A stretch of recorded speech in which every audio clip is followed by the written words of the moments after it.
IIA ലോക ഉച്ചകോടിയിൽ ശ്രദ്ധേയമായിരിക്കുകയാണ് കേരളീയ ശൈലിയിൽ നിർമ്മിച്ച തട്ടുകടയും ചേന്ദമംഗലം കൈത്തറി സ്റ്റാളും. ഉച്ചകോടിയിൽ പങ്കെടുക്കാനെത്തിയവർക്കെല്ലാം മികച്ച അഭിപ്രായമാണ് കൈത്തറിയെപ്പറ്റിയും തട്ടുകടയെപ്പറ്റിയും. തട്ടുകടയിലെ ലോകവർത്തമാനമെന്ന് വെറുതെ പറയുന്നതല്ല. അകത്ത് ക്യാപ്പിച്ചിനോ അടക്കം ലോകോത്തര നിലവാരത്തിലുള്ള കാപ്പിയുണ്ടെങ്കിലും ഈ തട്ടുകടയിൽ ചായ കുടിക്കാനെത്തുന്നവർ നിരവധിയാണ്. തട്ടുകടയിലെ സ്പെഷ്യൽ ചായ കുടിക്കാനെത്തുന്നതിലേറെ കേരളത്തിന് പുറത്തുനിന്നുള്ള വ്യവസായ പ്രമുഖരാണ്. ഇവിടെയുള്ള ചായയ്ക്കും പ്രത്യേകതയുണ്ട്. Tattukada, very good. From God's own country. Lovely, Kerala. Thank you so much. My colleague actually got me here and he said you must try it. So it was very nice. ഉച്ചകോടി നടക്കുന്ന വേദിയിൽ തട്ടുകടയ്ക്കൊപ്പം പ്രമുഖരെ ആകർഷിച്ച മറ്റൊന്നായിരുന്നു ചേന്ദമംഗലം കൈത്തറി stall. പ്രളയകാലത്ത് തകർച്ച നേരിട്ട ചേന്ദമംഗലം കൈത്തറിയെ ലോകശ്രദ്ധയിൽപ്പെടുത്തി പുനരുജ്ജീവിപ്പിക്കുക എന്ന ലക്ഷ്യത്തോടു കൂടിയാണ് ഇങ്ങനെയൊരു സ്റ്റാൾ.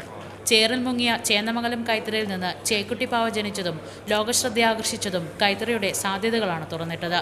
പരസ്യമേഖലയിലെ ലോക ഉച്ചകോടി വേദിയിലൂടെ ലോകോത്തര ബ്രാൻഡാവാനുള്ള തയ്യാറെടുപ്പിലാണ് ചേന്ദമംഗലം കൈത്തറിയും. മുഹമ്മദ് മുനിയൊക്കൊപ്പം മുസ്നാസു, മീഡിയ 1, കൊച്ചി.